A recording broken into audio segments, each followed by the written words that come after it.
नमः श्री वर्धमानाय निर्दूतिकैलात्मने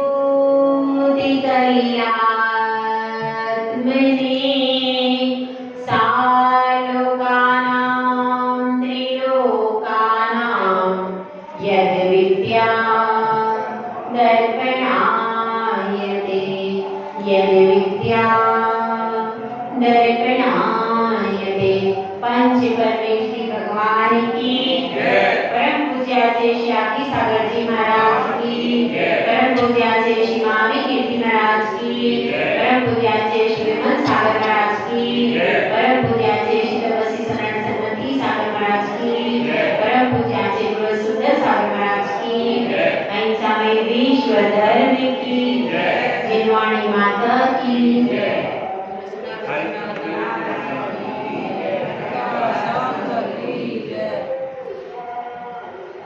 जीवन में जिसके पास साहस और धैर्य है वह किसी भी बड़े से बड़े संकल्प को पूरा करने की क्षमता रखता है। दो चीजें बहुत ज्यादा जरूरी है। पहला आपका संकल्प कैसा है, फिर उसके बाद उस संकल्प को पूरा करने के लिए साहस और धैर्य कैसा, ये देखना बहुत जरूरी। संकल्प यदि हम गलत दिशा में बना लेंगे तो क्या होगा, तो उसके लिए हम पुरुषार्थ करते रहेंगे लेकिन स्वयं भी दुखी हो जाएंगे और अपने पूरे परिवार को, समाज को, देश को दुख के गर्त में डाल देंगे। लेकिन यदि हमारा संकल्प अच्छा है, स्व और पर के उपकार से समन्वित है, तो उसके प्रति जो हम साहस और धैर्य के साथ जुट जाते हैं तब वह कार्य पूरा हमेशा हो जाता है। आवश्यकता है धैर्य की। जो अधीर होता है, जिसमें धैर्य नहीं है, ऐसा बादशाह भी क्या बन जाता है, दास बन जाता है। और एक दास है, नौकर है, लेकिन धैर्यशाली है और संकल्प का पक्का है, तो वह नौकर भी एक दिन बादशाह बन जाता है। क्यों? उसके पास धैर्य था, साहस था और अपना संकल्प पूरी करने के लिए लगन थी। तो इसलिए हम सब भी घबराना नहीं चाहिए चारित्र को पालन करने के लिए। संकट सब प्रकार से आते हैं, लेकिन जो परीक्षा में मेहनत करके पास होता है, मूल्य उसी स्टूडेंट का होता है। सही है कि स्टूडेंट कुछ तो ऐसे ही देखा देखी में बैठ जाते, हाँ भैया कहाँ जा रहा है, मैं पेपर देने जा रहा हूँ, अरे तू भी चल, अच्छा मैं भी चल, मैं भी दे लूं। उसने भी फार्म भर दिया देखा देखी में। दूसरे ने भी कुछ ऐसे थे, चलो हम थोड़ा बहुत पढ़ लेते हैं, जैसा है एक रट्टा एक नजर मार लेते। ऐसे भी लोग रहते हैं एग्जाम में बैठने वाले, कौन से कंपटीशन वाले जो है, उन्होंने कहा कोई बात नहीं, आपन थोड़ा सा ऐसे ही देखने के लिए दे देंगे। तो कुछ लोगों ने तो अच्छी मेहनत की, बड़ी मेहनत की, रात दिन एक किया, ऐसे भी लोग हैं। और कुछ ऐसे लोग हैं जिन्होंने एक सरसरी निगाह फेर ली और पेपर देने पहुंच गए। कुछ ऐसे थे कि चलो ये मेरा दोस्त है, मेरा जिंदगी दोस्त है, इसके साथ के लिए मैंने दे दिया। ऐसे भी लोग हैं। तो इस तरह से कई प्रकार के स्टूडेंट, ये सामने वाला हर समय फर्स्ट आता है, मैं इसको फर्स्ट नहीं आने दूंगा, इसलिए पेपर देने पहुंचे। अलग अलग प्रकार की मेंटालिटी, तो सब पहुंच गए, लेकिन जीतेगा कौन? जिसने कड़ी मेहनत की, जिसने सिर्फ और सिर्फ अपनी पढ़ाई पर ध्यान दिया है, जीतेगा वही, और कोई जीत नहीं। जो दूसरों को देख रहा है उसकी पढ़ाई में विघ्न जरूर होगा। क्यों? क्योंकि जितना टाइम आप दूसरों को देखने में, दूसरों से कंपेयर करने में व्यस्त कर दोगे, उतने समय में आपकी पढ़ाई ज्यादा अच्छी हो जाएगी। और हम दूसरों से कंपेयर करने में, दूसरों में देखने में क्या हो जाता है, हमारी पूरी ऊर्जा क्रोध में, दिमाग यदि हम पढ़ाई में लगा दें तो हम बेटर रिजल्ट प्राप्त कर सकते। इसलिए जिसके दिमाग में पढ़ाई के अलावा और कुछ भी नहीं है वही जीवता है। अब एक कहानी में भी सुना दूं, दीदी ने भी सुनाई जंगल की, मैं भी जंगल की सुना दूं।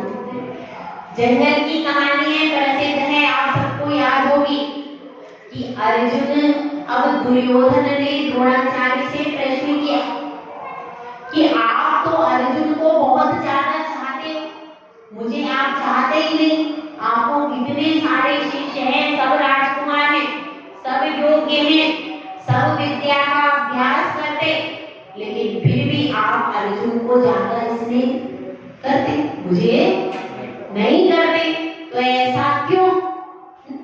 अब क्या करें द्रोणाचार्य? उन्होंने कहा कि भाई सबके मन में यही था, जितने भी पढ़ रहे विद्यार्थी थे, जो कि कौरव भी थे, 100 कौरव थे, 5 पांडव थे, यही तो पढ़ने गए थे द्रोणाचार्य के पास। सबके मन में यही प्रश्न है कि जब भी तारीफ की बात आती है तो किसकी होती है?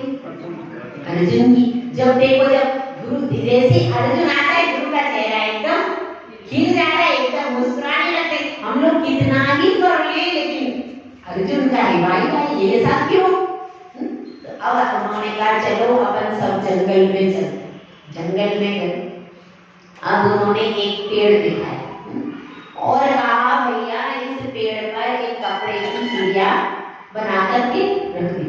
अब इन सब लोगों को इस पर निशाना लगाना, ठीक है? तो अब बताओ, अब उन्होंने सबसे पहले बुलाकर दुर्योधन को पूछा, हाँ भाई अब ये बताओ तुम निशाना साध रहे हो, तुमको क्या क्या दिख रहा?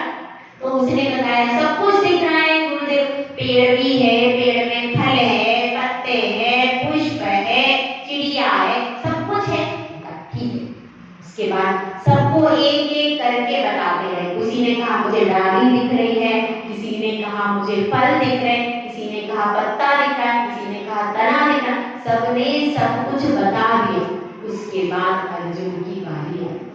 अर्जुन को बुला करके पूछ रहे हैं द्रोणाचार्य, हाँ अर्जुन सबसे लास्ट में बुलाया, सबका जब हो गया तो उसके बाद अर्जुन को बुलाते, हाँ बेटा अर्जुन तुम आओ। अर्जुन आ गया, उसने बहुत विनय से गुरु को हाथ जोड़ करके सबसे पहले प्रणाम किया कि गुरुजी प्रणाम। पहले गुरु को प्रणाम किया और उसके बाद वह गुरुदेव से कहते हैं कि भाई अब देखो, यह आपको धनुष बाण से इस चिड़िया की आंख को निशाना लगाना। तो अब आप मुझे यह बताओ कि आपको क्या क्या दिखाई दे रहा है? तो अर्जुन कहता है कि हे गुरुदेव, मुझे तो सिर्फ चिड़िया की आंख ही दिखाई। बस ऐसे ही हमको कोई भी काम करना है, सिर्फ अपने को लक्ष्य को ही पकड़ना, दूसरी चीज को पकड़ेंगे तो हम भटक जाएंगे, हम गुरु के प्रिय नहीं बन पाएंगे कभी। अगर हमको गुरु के प्रिय बनना है और अपने जितने भी एफर्ट्स हैं उन एफर्ट्स में सर्वोत्तम सर्वोत्कृष्ट रिजल्ट चाहना है, तो क्या करना पड़ेगा?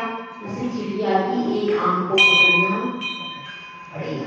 ऐसे करो तो पहले तो क्या दो गुण थे उस अर्जुन में, पहले तो विनय, गुरु को उसने प्रणाम किया, उसके बाद अब ये लौकिक गुरु को प्रणाम सभी करते हैं। अपन भी स्कूल में होते तो गुरुजी के चरण स्पर्श करवाते प्रणाम, वो क्या है? वो लौकिक विनय, ये ध्यान रखना, वो लौकिक विनय। लौकिक में भी अपन माता पिता के भी, सास ससुर के भी चरण स्पर्श करते, वो क्या है? वो लौकिक विनय। उनको भगवान नहीं मानते, इसको समझना, वो अपने लिए भगवान है, हमारे लिए आदरणीय पुरुष है, आदरणीय है।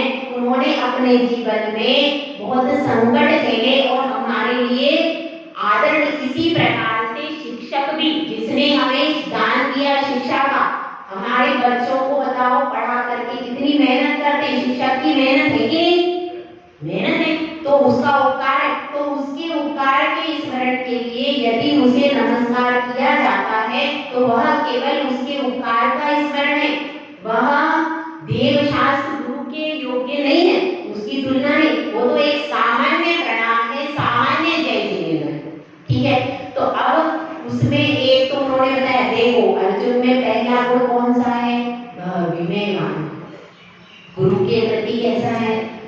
लेना।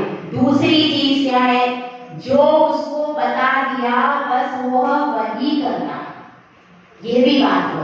गुरु ने कह दिया कि आपको ये काम करना है, आपको एक्स्ट्रा दिमाग नहीं लगना है। एक बार गुरु का आदेश मिल गया आपको ये काम करना है, तो मुझे ऐसा नहीं, उसने ऐसा किया होगा, मैं उसमें एक्स्ट्रा दिमाग लगा दोगे तो फिर आप कुछ भी कर, जो भी उन्होंने बताया उसके प्रति ही पूरा एक एकाग्र चित्त होकर के उस कार्य को करना शुरू। जब तक गुरु का दूसरा कोई आदेश आए नहीं, तब तक आप एकाग्र चित्त होकर के उसको करोगे तो क्या होगा, आपको सफलता जल्दी मिल जाएगी। बनिस्बत उसके जो कि पूरा पेड़ देख रहा है, इसमें ये है, इसमें क्या होगा, वो भटक जाए, वो कभी लक्ष्य के प्रति पूरा कर नहीं पाए। तो इसी तरह से यहाँ पर हमारी बात चल रही है कि जो कि अपना व्रत है, अपना चारित्र है, तो उस अपने चारित्र को करने के लिए बुद्धि कहाँ लगानी पड़ेगी, पर में कि स्व में। अब कोई ऐसा है, हम क्यों पालन करें, वो सामने वाली कर ही नहीं रही है, वो तो कुछ करती नहीं, हमारी तो उम्र कम है, हम क्यों नियम ले, वो पड़ोसी ने वो तो रात्रि भोजन करती, हम क्यों रात्रि भोजन का त्याग करें। तो ऐसा अगर अपन देखते रहेंगे तो ये बताओ, अगर जो नहीं पालन कर रहा है वो नरक में जाएगा, तुम क्या करोगे,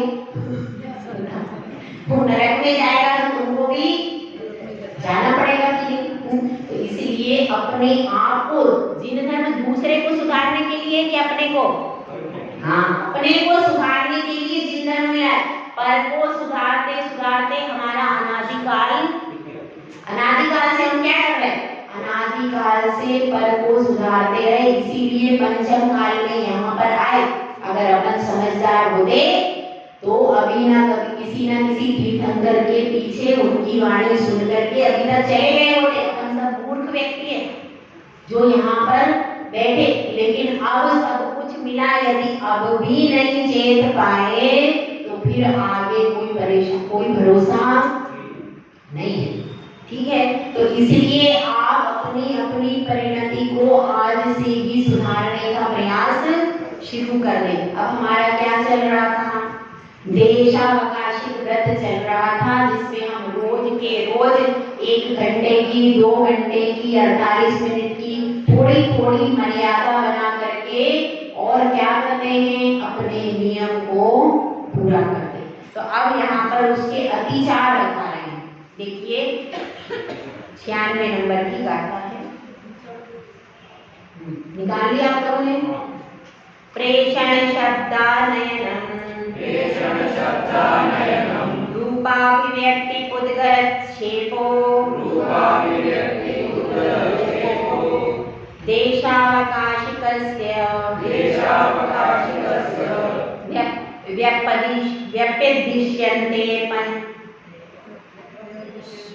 व्यपदिश्यन्ते त्या पंच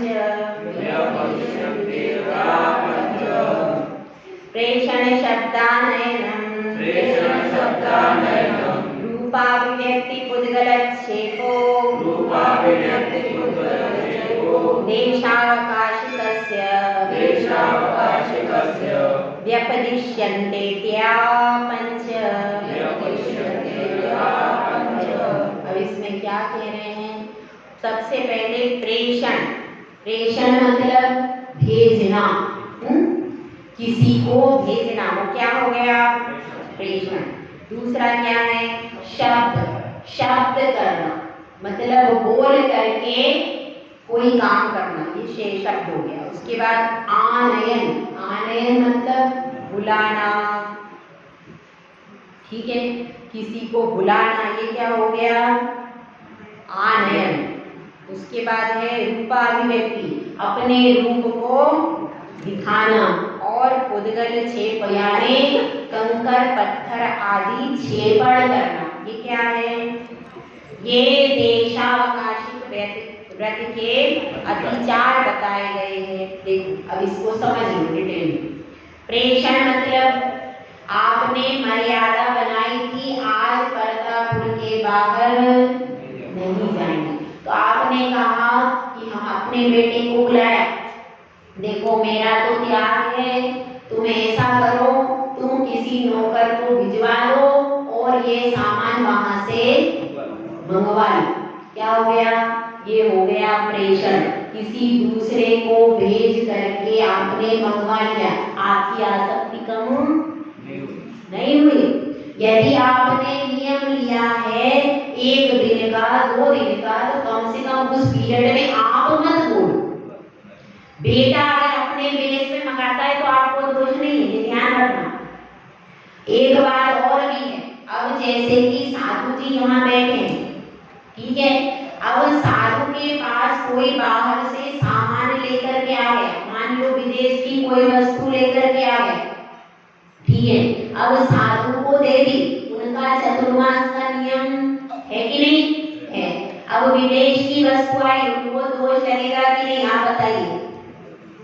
हाँ कि ना? हाँ चलो बता, चलो मोदी जी,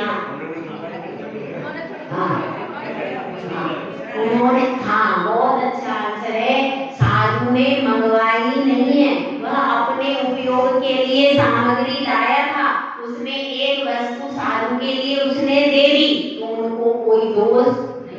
अगर साधु मंगवाएंगे उनको, तो अगर कोई विदेश की भी वस्तु ला करके जो अपने उपयोग के लिए लाया था और एक कोई तेल आदि ला करके या कोई घड़ी पेन कुछ भी ला करके विदेश का साधु को दे देता है, तो साधु को दोष क्यों? क्योंकि उन्होंने उससे बोला नहीं कि मेरे लिए वस्तु लाकर दो, ठीक है।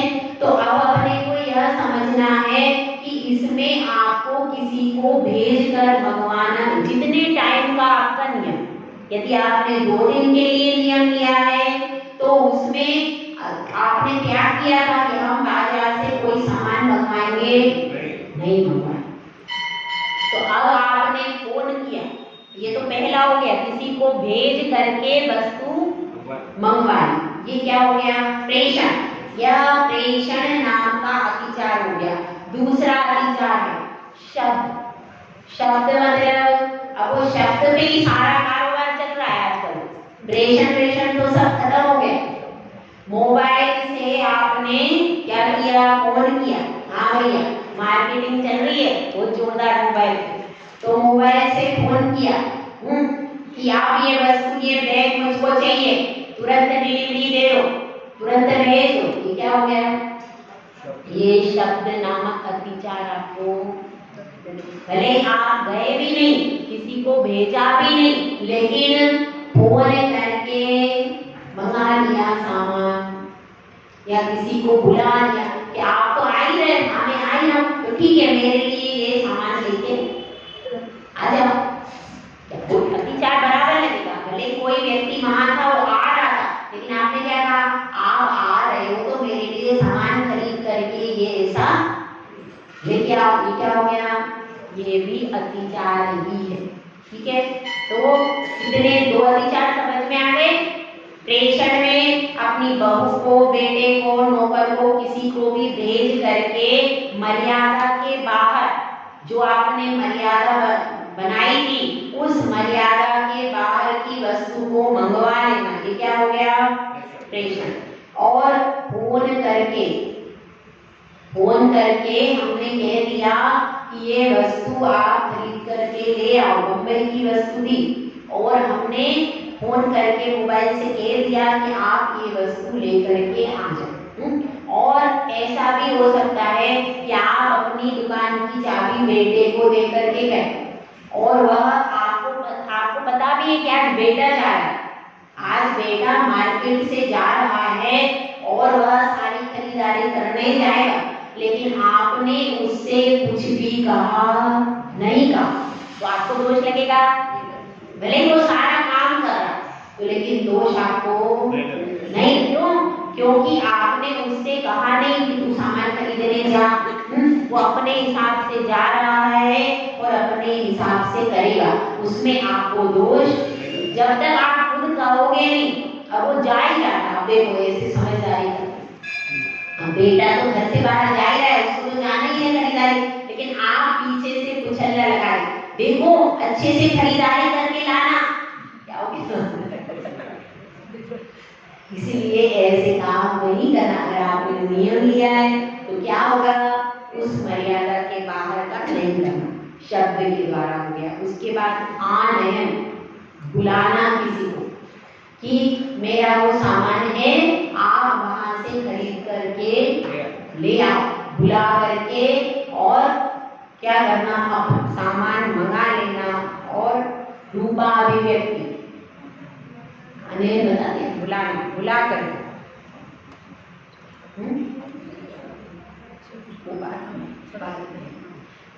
रूपाभिव्यक्ति, इसमें आता है। रूपाभिव्यक्ति का अर्थ क्या है, अपना रूप, अपना शरीर दिखा करके इशारे करना। शरीर से अपने दिखा लिया, अब कोई सामने बैठा है, सामने वाली बालकनी में, अपन को क्या करना है, सामान मंगाना है, तो क्या इशारा किया, घी लेके आओ, दूध लेके आओ, क्या इशारा करके मंगा लिया उसके यहाँ से दूध। मर्यादा के बाहर है वो। हमारा नियम था उतने 3-4 घर के पास बाहर का नियम था, तो लेकिन हमने उधर से सामान मर्यादा के बाहर ऐसा इशारा कर दिया कि दूध लेके आओ, घी लेके आओ, कुछ भी ऐसा इशारा किया, उनको समझ में आ गया, मुंह से नहीं बोला, शब्द भी नहीं किया, लेकिन क्या कर दिया, इशारा कर दिया। तो इशारों में भी बहुत लोग समझ जाते, समझते ही नहीं। कोई भी इशारा ऐसे कर दिया, उसको ऐसा कर दिया, क्या है ये बताओ, समझते, चाकू छुरी का इशारा कर दिया, हाँ छुरी लेके आ जाएगा, ऐसे आप इशारा करोगे, इशारे से वो समझ करके और वस्तु लेकर के आए। आप कहोगे देखो हमने किसी को भेजा नहीं भेजा, हमने फोन किया नहीं किया, लेकिन इशारा, इसलिए इसमें बुद्धिशाली नहीं चलेगी। इशारा करके भी वस्तु आपको मंगानी। हाँ ऐसा कह दिया, साड़ी हो गया, अब इशारे लेके आ गई, इशारा कर दिया, वहां पर पता है उस दुकान, उस मकान में क्या है, साड़ी की दुकान है, अब आपको मंगानी थी, तो क्या किया, अब आपने कह दिया कि यह साड़ी लेके, ऐसा करके दिखा दिया, और उसको समझ गई, वो साड़ी लेके आ गई। तो ऐसा भी नहीं करना है। रूपाभिव्यक्ति करके, इशारेबाजी करके और अपना सामान मंगा लेना, ऐसा भी नहीं करना। और उद्गत छेद, उद्गत छेद में क्या आता है, ये भी करते।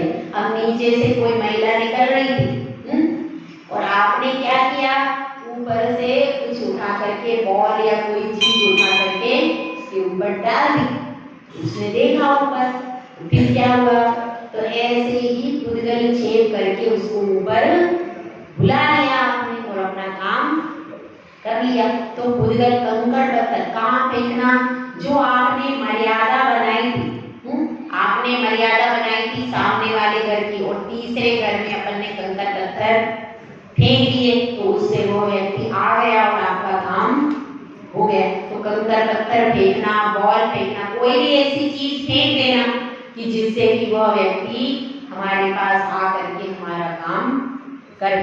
तो यह किसके अतिचार है, देशावकाश व्रत के अतिचार है।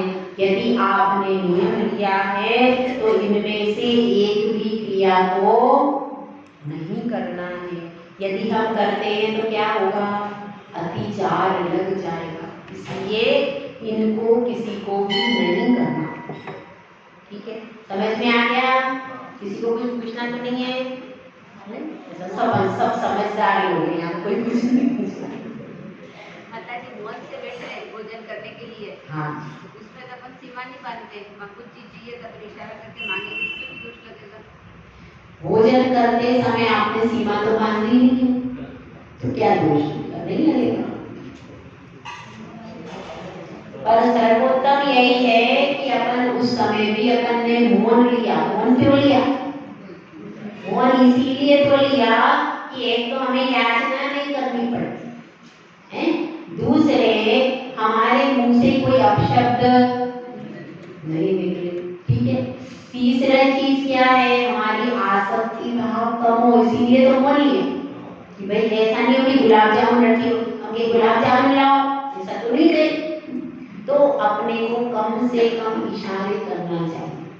कभी ऐसा भी कि भाई नमक नहीं डला है तो अपन बिना नमक के भी खाने का अभ्यास, मौन लो तो फिर इतना अभ्यास होना चाहिए। फिर मौन ले लो, फिर अब सामने वाले को कह दिया कि वो उसको नहीं समझ रहा तो क्या फिर खाओ ऐसी, है कि नहीं? अगर फिर उसमें संक्लेश परिणाम करने लगे तो फिर वो कोई मतलब नहीं। जब मौन लिया है तो समता उसमें इंक्लूड, उसमें समता से रहना। और फिर आपने इशारा कर, ठीक है आपने त्याग तो नहीं है उसमें, यदि इशारा कर भी दिया है तो उसमें दोष नहीं, पर फिर इतना नहीं करना। आप एक बार इशारा किया उसके बाद नहीं समझ में आया सामने वाले, क्या कर फिर अपन संक्लेश परिणाम करें, ऐसा नहीं कर। फिर उस समय जो आपकी थाली में जैसा आ गया है उसको शांति से खा लो, ये उसका उपाय, ठीक है? तो इसलिए अपने को समझना है कि ये सारे अतिचार समझ करके इन सब अतिचारों को लगाना नहीं। अब इसमें सबसे इम्पोर्टेंट व्रत आ रहा है, कौन सा? सामायिक। सामायिक का मतलब क्या है भाई? सामायिक जो समय में एक यानी एकाग्र हो गया हो उसको क्या कहते हैं? सामायिक। समय कौन है? आत्मा। आत्मा में जिसकी एकाग्रता हो गई उसको क्या कहते हैं? सामायिक। सामायिक का मतलब ये नहीं है कि आप पाठ पढ़ लिए, भक्ति पढ़ ली, इधर देख रहे उधर देख रहे सब तरफ देख रहे, वो कहाँ है वो कहाँ है, ये सामायिक नहीं है। आपका उपयोग बाहर से बिल्कुल हट करके जो आप छंद भी पढ़ रहे हो तो पूरा उस छंद में तल्लीन होना चाहिए कि छंद से मन इधर उधर भटके नहीं, और आप इधर उधर देख रहे हो तो फिर सामायिक क्या? वास्तविक नहीं, वास्तविक सामायिक में पूरी एकाग्रता जो आप पाठ पढ़ रहे हो, जो आप छंद पढ़ रहे हो और जो आप जाप कर रहे हो उसमें पूरी एकाग्रता होना चाहिए। उस समय आपके स्मरण में पंच परमेष्टि ही होना चाहिए। देखो अपन आंख कम से कम इतना तो करें, मन तो जो भटकता है वो भटकता है, कम से कम अपनी इतनी एकाग्रता कि इधर उधर देख करके विकल्प तो नहीं करें, अब ये आ गया देखो ये कैसा है, ऐसा तो नहीं करें। सामायिक के टाइम का समय पर पूरी एकाग्रता होना चाहिए। तो अब क्या समझ में आया? सामायिक शिक्षा व्रत होता है। सामायिक शिक्षा व्रत में कैसे क्रिया को करना चाहिए उसकी क्या परिभाषा है इसको अपन देखते हैं। आसमय मुक्ति मुक्तम, आसमय मुक्ति मुक्तम, पंचाघानां शेष भावेन, पंचाघानां शेष भावेन, सर्वत्र च सामायिका, सर्वत्र च सामायिका, सामयिकं नाम संसन्ति, सामायिकं नाम संसन्ति, आसमय मुक्ति मुक्तम, आसमय मुक्ति मुक्तम, पंचाघानां शेष भावेन, पंचाघानां शेष भावेन, सर्वत्र च सामायिकाः, सर्वत्र च सामायिका, सामयिकं नाम संसन्ति, सामायिकं नाम संसन्ति। क्या कह रहे हैं? आसमय मतलब अब इसको देखते हैं सामायिका। इसमें भी देखो आचार्य परमेष्टि ने सामायिका का मतलब क्या है? जो सामायिक में लीन रहते हैं वे आगम के ज्ञाता आचार्य, इसका ये अर्थ है। और अशेष भावेन यानी पूर्ण रूप से। उसके बाद लिखा है सर्वत्र। सर्वत्र मतलब भीतर, क्षेत्र, मर्यादा के बाहर, सब प्रकार से। असमय मुक्ति किसी नियत समय की समाप्ति पर्यंत। असमय मुक्ति लिखा है ना, उसका मतलब यह है कि किसी निश्चित समय की समाप्ति पर्यंत। फिर पंचाघाना मुक्तम, 5 पापों का त्याग करने को क्या कहते हैं? सामायिक कहते हैं। सबसे पहले सामायिक में बैठने के पहले क्या करना चाहिए? मेरा 5 पापों का त्याग है। इतना बोल करके ही सामायिक में बैठना है। आरंभ का पंचसूना पाप का त्याग है और सब परिग्रह का त्याग है।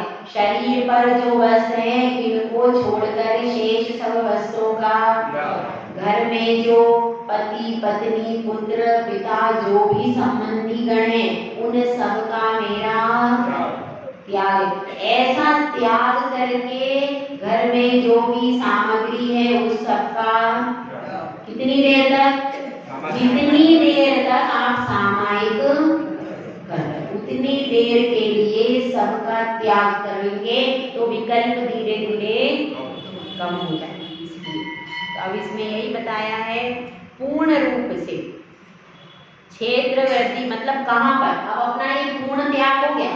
सामायिक में आपका पूरा त्याग होगा, 4 दिशा की वंदना करके उतनी जगह के अलावा मंदिर का बाहर का परिसर भी क्या, केवल मेरी कितनी जगह है, चतुर्दिक वंदना करके जो आपने घेरा बनाया है उस घेरे के बाहर का सब, इसीलिए अपनी पुस्तक है, कॉपी है, पेन है, जो भी चाहिए पहले ही लेकर के बैठना चाहिए।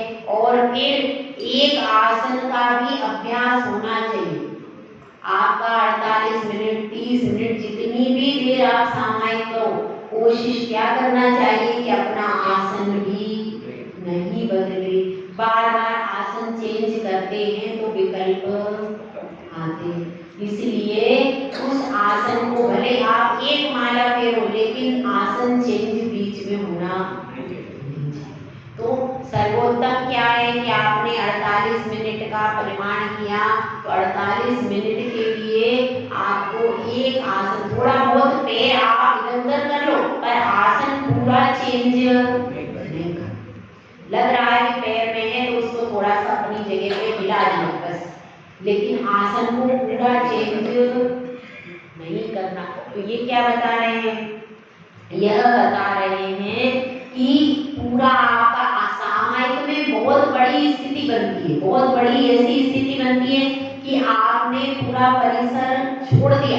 अब मंदिर का भी परिसर आपका परिसर नहीं, आपका कितना परिसर, जिस परिसर में आप बैठे हो, चाहे आप घर में बैठे हो चाहे आप मंदिर में बैठे, और उस परिसर के बाहर यदि आप इधर उधर देख रहे तो क्या होगा, आपका अतिचार हो गया।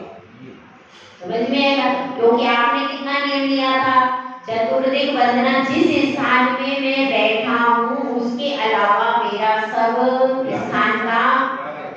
अब आपने इधर उधर कोई महिला को देखा, कोई पुरुष को देखा तो क्या हो गया, अतिचार हो गया। इसीलिए पूरी एकाग्रता से अपनी आंखों को ऐसा रखना कि हमें किताब के अलावा और कुछ भी दिखे नहीं।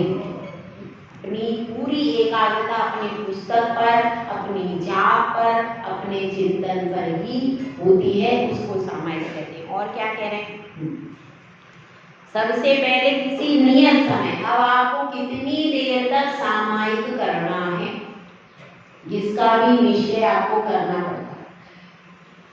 10 मिनट के लिए माला जाप कर रहे हैं, 15 मिनट के लिए कर रहे हैं, 20 मिनट के लिए कर रहे हैं, कितने समय के लिए आपको बैठना।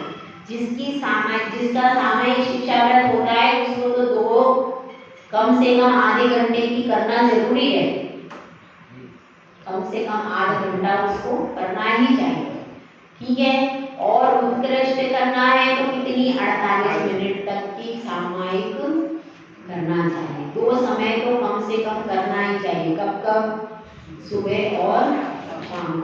सुबह आप पूजा आदि करते हो तो पूजा के समय में भी अगर आपके पास समय कम है तो चतुर्दिक वंदना करके भी आप पूजा में बैठ सकते, ऐसा भी कर सकते। लेकिन फिर ऐसा नहीं कि फिर वो कोई आ गई तो तुम्हारी साड़ी कैसी है, ऐसा नहीं करना। फिर आप बात नहीं कर सकते, पूजा तो कर सकते हो भगवान की, लेकिन इधर उधर की बातें नहीं कर सकते। क्या बोलते उसमें, फिर आप भगवान की पूजा कर लो, चतुर्दिक वंदना कर लो, 5 पापों का त्याग करो, आरंभ परिग्रह का त्याग करो, और फिर उसके बाद अपने स्थान पर बैठ जाओ। फिर अपन 48 मिनट तक पूजा भी करेंगे तो कोई कोई बात नहीं। लेकिन आप उस समय पर फिर अपने पड़ोसियों से बात नहीं कर सकते। उस समय भगवान की पूजा के अलावा इधर उधर बोल नहीं सकते। उस स्थान को छोड़ के जा भी नहीं सकते। उसी स्थान पर आपको जितने समय का आपने नियम लिया, 30 मिनट का लिया, 20 मिनट का लिया, 15 मिनट का, जो भी आपने समय मांगा, उस स्थान को छोड़कर उस आपको नहीं जाना। जब आपकी चतुर्दिक वंदना पूरी होगी उसके बाद फिर आप जा सकते। चतुर्दिक वंदना क्यों की जाती है? इसलिए की जाती है कि चारों प्रकार के जो हमारे अनंत सिद्ध केवली साधु आदि जो हैं, वह हमारे लिए क्या, उनको नमस्कार करके अपन दिशाओं का वंदन कर लेते हैं, तो वह हमारे लिए पूरा घेरा बन जाता है। उस घेरे के कारण हम वो सुरक्षा चक्र है प्रकार, वो सुरक्षा चक्र मेंटेन हो जाता है और उसके कारण आपके पास कोई भी बाधा अभी नहीं आती। ये सबसे बड़ा मंत्र है अपने लिए, तो सबसे बड़ा मंत्र यही है। कोई मंत्र तंत्र अलग से करने की जरूरत नहीं है। अपने तो पंच परमेष्टि की भक्ति ही सबसे बड़ा मंत्र है। तो वह आपके लिए सुरक्षा का घेरा तैयार हो जाता है ताकि हम सामायिक में बैठ रहे, कोई भी विघ्न बाधा आदि न आए। और विनय भी है, जब भी हम किसी कार्य को प्रारंभ करते तो पंच परमेष्टि का स्मरण करते। इसीलिए हम सामायिक को प्रारंभ कर रहे हैं, आपको नमस्कार करते हैं, आपको वंदना करते हैं, तो उनको वंदना करके उसके बाद अपना कार्य को प्रारंभ करते हैं।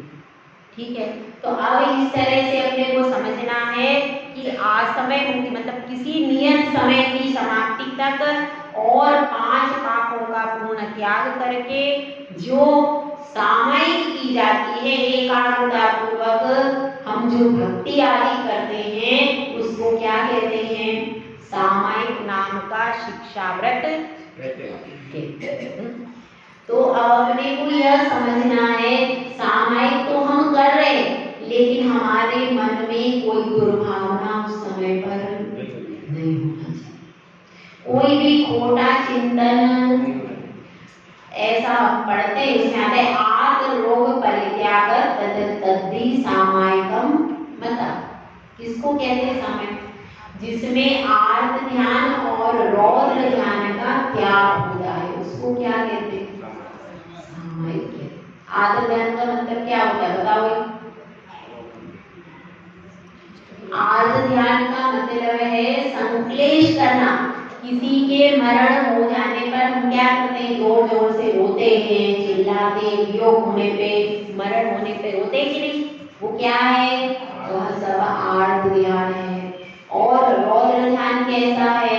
रौद्र ध्यान मतलब क्रूर परिणाम करना, किसी को डांटना, किसी को दुख देने का विचार करना, क्रोध के जितने क्रोध और क्रूर परिणाम क्या उसको क्या नाम है? रौद्र ध्यान। क्रूर और क्रोध रूप परिणामों का नाम क्या है?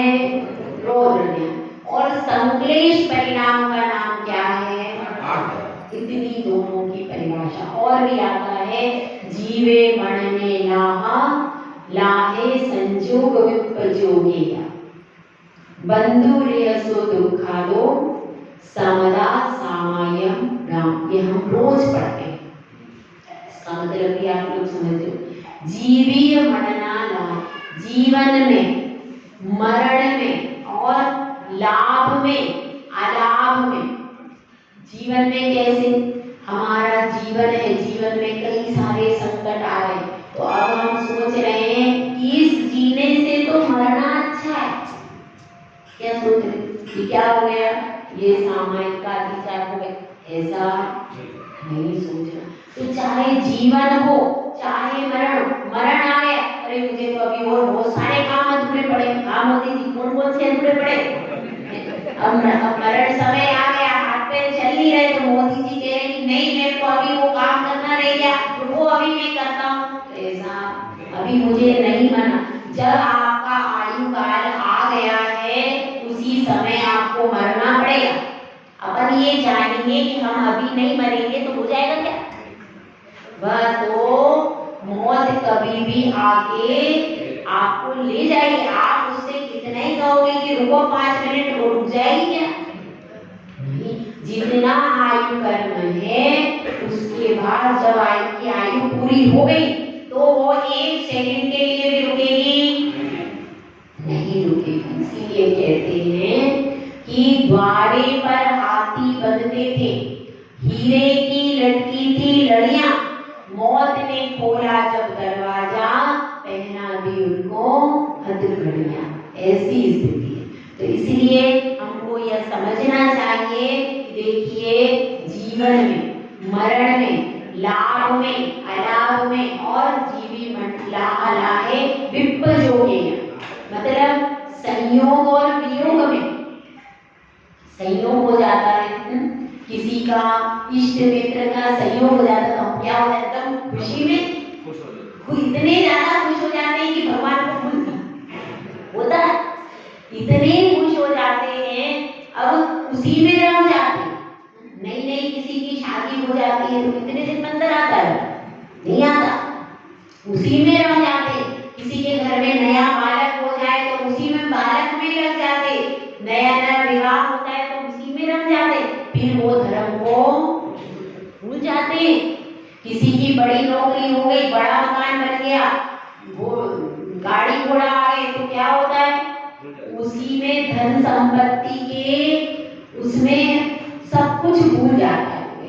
तो ऐसा नहीं करना। मतलब अगर आपके पास बहुत सारी अच्छी संपत्ति है, अच्छा घर है, अच्छा परिवार है, सब कुछ आपको मिला है, तो भी आप भगवान को, अपनी सामायिक को नहीं भूलना। ठीक है। तो संयोग में, वियोग में विपजोगे। और बंधु रहे सो दुखा, बंधु के मिलने पर, बंधु से मित्रों का मिलन हो रहा है तो भी सामायिक करता है, वो अपनी आत्मा में ही एकाग्र रहता है। और ऋण यानी रिपु, शत्रु आ गया सामने खड़ा है, फिर भी क्या करना है, सामायिक करना है। क्योंकि शत्रु कौन है, पर है, वह अपना काम कर रहा है, मैं अपनी सामायिक करूंगा। बंधु में, शत्रु में, फिर क्या, बंधु री सुख, सुख में और दुख में, इन सब में क्या करना है, सुख दुखा दो समता। जो समता को रखता है उसको क्या होता है, उसकी सामायिक कही जाती है। समझो, मूल सामायिक में क्या चीज है, समता। इसीलिए कहा है कि साधु भी सामायिक में लीन कब कहलाता है, जब वह समता रखता है। यदि वह समता नहीं रखता है तो सामायिक नहीं कही जाएगी। इसमें कोई भेद नहीं, यदि चाहे वो साधु हो चाहे श्रावक हो, जितना काल नियत सामायिक का कहा है उतने काल तक आपको समता रखनी ही है। उस समय यदि शत्रु भी आ गया है, कोई गाली भी दे रहा, तो भी आपको मौन से अपनी सामायिक उस समय पर तो कुछ नहीं करना। भले आपके दिमाग में आया अभी मेरी सामायिक चल रही है, बाद में भले ही आपके दिमाग में, लेकिन कम से कम उस 48 मिनट तक, उस 30 मिनट 15 मिनट, उतने समय तक तो चुपचाप बैठे रहो, अपनी सामायिक को नष्ट नहीं। उतने समय तक समता, जितने समय का आपने संकल्प कर लिया उतने समय तक बिल्कुल शांत बैठे रहना। उस समय कोई उपद्रवी भी आ जाए तो उसको शांति से ही परिचय देना पड़ता। इसको क्या कहते हैं, इसको सामायिक कहते हैं। अब मुनिराज ध्यान में लीन है, अब उनको सियालिनी भी खा रही है तो उनको कोई प्रतिकार नहीं है, वह बिल्कुल उनके सामायिक है, उत्कृष्ट सामायिक। हमारी तो, हम लोगों की तो उतनी होती ही नहीं है। फिर भी इतना जरूर रखो कि उस समय पर राग द्वेष के विकल्प पूरे छोड़ दो और छोड़ करके एक निराकुल स्थान पर बैठकर अपने को सामायिक करना चाहिए। इस तरह से यहाँ पर बताया। और भी बताते हैं, किम काहदि वनवासो काय किलेसो विचित्त उपवासो अध्ययन मोड़ पहुदी समुदा रहिदस समणस। अब एक श्रवण है, उसके लिए बताया है यहाँ पर आचार्य श्री ने, किम काहिदि वनवासो, वनवास में रहता है, नगर में नहीं रहता। कहाँ रहता है श्रवण? वन में रह रहा है, ठीक है। और क्या कर रहा है? किम काहिदि, लेकिन उसका वनवास भी श्रेष्ठ नहीं। क्यों? क्योंकि उसके पास समता नहीं, इसलिए वन में रहना भी श्रेष्ठ नहीं। और काय क्लेशो, अनेक प्रकार के दुर्धर काय क्लेश कर रहा है, शरीर को कष्ट देने वाले विविध प्रकार के आसन लगा रहा है, लेकिन फिर भी उसको उत्कृष्ट समता नहीं है, समता नहीं है बिल्कुल भी, तो उसके लिए सामायिक नहीं है।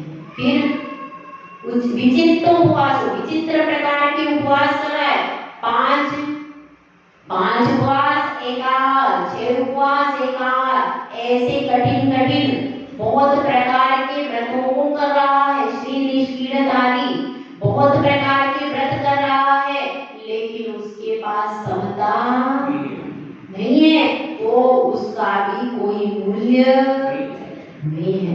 किम काहदि वनवासो काय क्लेशो विचित्त उपवासो अध्ययन, और बहुत अध्ययन करता है, कई सारे शास्त्रों का पारगामी विद्वान है, लेकिन फिर भी यदि उसके पास समता नहीं है तो उसका ये अध्ययन भी व्यर्थ है। अध्ययन मौन रहता है, किसी से भी वार्तालाप नहीं करता, इशारा भी नहीं करता, लेकिन फिर भी उसके पास समता नहीं है, तो उसका यह मौन भी व्यर्थ है। क्यों? क्योंकि समता। अध्ययन मौन बहुरी, तो इस प्रकार से अनेक प्रकार के तप भी कर रहा है, लेकिन समता रत्ती मात्र भी नहीं है। तो इसीलिए समझिए, सारे धर्म का अगर सार किसी में है तो समता में है भाई। जिसके पास समता आ गई वह भले ही कम उपवास कर रहा है, कम अध्ययन कर पा रहा है, किसी परिस्थिति का उतना नहीं कर पा रहा, लेकिन उसके समता है, तो उसके सब व्रत एक दिन वृद्धिंगत धीरे धीरे हो जाएंगे। लेकिन वह बहुत सारा कर रहा है, लेकिन राग द्वेष से प्रति समय कषाय भाव से कलुषित मन है, तो उसके लिए ये सब इतना सब कार्य फलित नहीं हो, क्योंकि सामायिक तो समता का नाम है। यदि किसी ने राग द्वेष में समता को धारण नहीं किया तो उसके लिए फिर सामायिक नहीं होगी। तो इस तरह से हमको समझना, क्या समझना है कि हम कैसे सामायिक करते हैं और हमको कैसे करनी चाहिए। ये मेरी गाथा नहीं, यह सब आचार्य कुंद स्वामी की गाथाएं बताई गई, किम काहदि वनवास, ये सब उनकी गाथाएं। वह कह रहे हैं, आचार्य परमेश्वरी कह रहे हैं कि आप समता का अभ्यास करो। समता ज्यादा कठिन है, ये उपवास करना सरल है, लेकिन समता बहुत कठिन है कि नहीं कठिन? अब ये 10 उपवास पर क्या करते हैं, 10 उपवास ऐसे कर लिए तो आचार्य श्री ने लिखा, सुबीर साहब महाराज जी ने, कि बिल्ली को 4 दिन क्या किया, बांध करके रखा, फिर बिल्ली छोड़ दी, तो बिल्ली क्या करेगी? क्या करेगी बताओ? कहीं भी जाएगी वो, कुछ भी। इसी तरह से आपको 10 दिन बांध के रखा है, 10 दिन के बाद छोड़ दिया, कोई कहाँ जा रहा है बताओ? सब जाकर के फिर वही काम कर रहे हैं जो पहले करते थे, कर ही रहे। अब बाजार में भी खा रहे, होटल में भी खा रहे, कहाँ जा रहे, क्या पहन रहे, कोई सीमा कोई मर्यादा कुछ भी नहीं रही। तो इसलिए हमको विचार करना है कि हमारे मन में समता जरूर आना चाहिए। शरीर से तो विकार, शरीर से भी ऐसे वस्त्र हो जिनको देख करके विकार उत्पन्न नहीं हो, और अंतरंग में भी, मन में भी विकार हटाने के लिए, सामयिक बाहर के विकार हटाने के लिए हमारे पास पहनावा अच्छा होना चाहिए। इतना सभ्य शालीन पहनावा हो जिसको देख करके अन्य व्यक्ति का मन खराब नहीं और हमारा भी नहीं हो। दोनों प्रकार से हमारी भी सुरक्षा रहे, सामने वाले की भी सुरक्षा रहे। और मन कैसा हो? मन में पवित्र भावना हो, मन में समता हो। समता यदि हम धारण करेंगे तो क्या होगा उससे? तो उस समता के प्रताप से हर शत्रु भी हमारे लिए नम्रीभूत हो जाएगा। पार्श्वनाथ भगवान ने समता धारण की, उनके पास बहुत निमित्त थे, है कि नहीं? लेकिन फिर भी उन्होंने कहा कोई बात, मैं राग द्वेष में समता को धारण करूंगा। और उनकी समता के बल पर दुराचारी कमट भी अंत में नम्रीभूत हो गए। हमारा स्वभाव क्या है? समता धारण करना। साधु का स्वभाव है समता धारण करना, किसी भी परिस्थिति में उबल जाना, यह साधु का स्वभाव है। तो हम सब अपने अपने स्वभाव के अनुसार अपनी आत्मा में एकाग्र होकर के सामायिक करें। जय बोला, जय सुंदर।